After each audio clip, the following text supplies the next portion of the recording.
It's Mega Grace on Vuma FM, Adult Radio for the Young at Heart, 5 minutes before 6. Mega Grace on Vuma FM. Thank you so much for tuning in. Alesi sikhathi ngisuke sengithi bamba sengiyavala ekseni, bamba ke sengiyavala ngaphambi kokuqala usuku lwakho namhlanje ekseni, bamba sengiyavala. Namhlanje ngicela ukwelapha umuntu othile ohleze ekhaya ukuthi abantu bakhuluma ngaye, abantu bayamhleba, abantu bambiza ngamagama athile.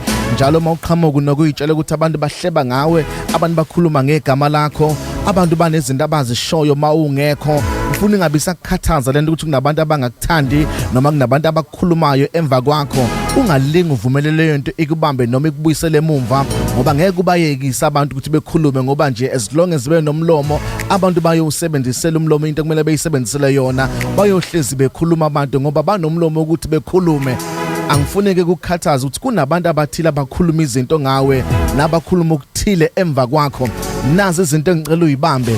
Bonke abantu abasuke bekhuluma ngawe nabakhuluma ngegama lakho bakhuluma ngawe ngenxa yokuthi wena ukuyizinga elithile lempilo. Bona bazamayo ukufika kulona lelo zinga kodwa behluleka ukufika kuleli zinga lempilo wena osukulona njengamanje. Ngakho into abangayenza mabehluleka ukuthi befike ezingeni lakho wena osufike kulona, ukuthi bekhulume kabi ngawe, bedicile phansi igama lakho, bezama nokubuyisela emumva igama lakho. Ingakho bekhuluma emva kwakho. Angingakukhathazi manje ukuthi kunabantu ababhiza abakhuluma ngawe nabakhuluma ngegama lakho ngenxa ukuthi kuyabakhombisa ukuthi basemva kwakho futhi wena kuyilevel ethile bona bangakwazi ukufika kuyona. Mhlambe sebezamile nokufika kuyona kodwa bahluleka ukufika kuyona, sebedecide ukuthi bevele bekhulume ngegama lakho.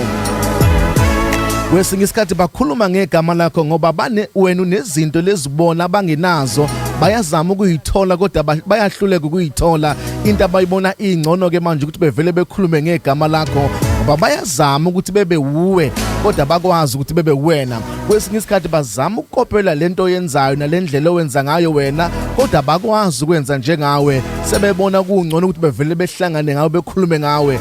Lezo zinto zingakhathazi kodwa zikunikeza amandla okuqhubeka wenze kangcono, wenze lokhu uNkulunkulu akakubizele khona. Sukela namhlanje never pay attention kubantu who are speaking behind your back. You are too powerful for that. You are too strong for that. You are too powerful ukuthi ufuna ukuapprove abantu abathile. My name is Pumlani Nkwanyana. You are blessed, you are favored, and you are set apart. Good morning, Mega Grace Nation.